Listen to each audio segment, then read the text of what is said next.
Hi guys, welcome back to my channel and welcome back to another episode of Cookmas, where every day in December I'm sharing a new recipe. Today's recipe is from the Snoop Dogg cookbook. It's his mac and cheese recipe. So I first started out with a small pot, adding some cream and some milk. I just wanted to prep everything to begin with because you will be warming this up while you make the sauce. I also have some water boiling in the background. That milk is on low, make sure not to boil it. I have some butter that I'm melting. I then will add flour and whisk that around for about 1 to 2 minutes.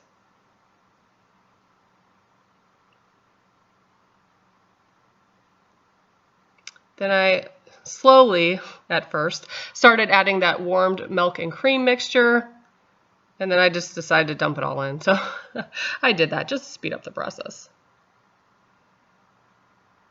Next, I added in the cheese and let that melt.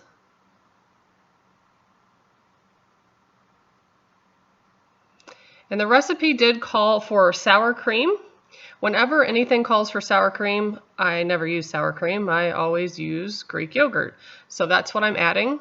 To me, it tastes the exact same, and then you get all the added protein and nutritional benefits. So there's my yogurt. And again, mix that till it starts to melt and combine smoothly in there. And for the seasonings, I had pepper, cayenne, dry mustard.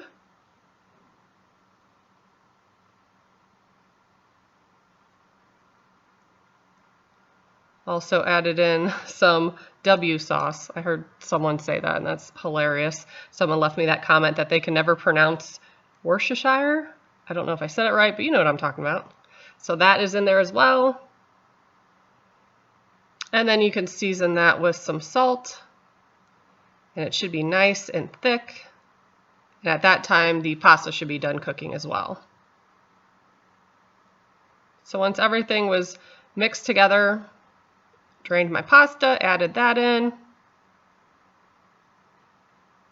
I also have my oven preheating to 400 degrees, and I have a 9x13 pan that I did lightly butter.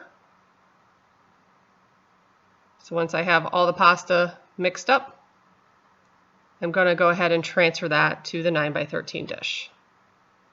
Now I did lose the footage after this, but I did top it with 2.5 cups of cheese, shredded cheese.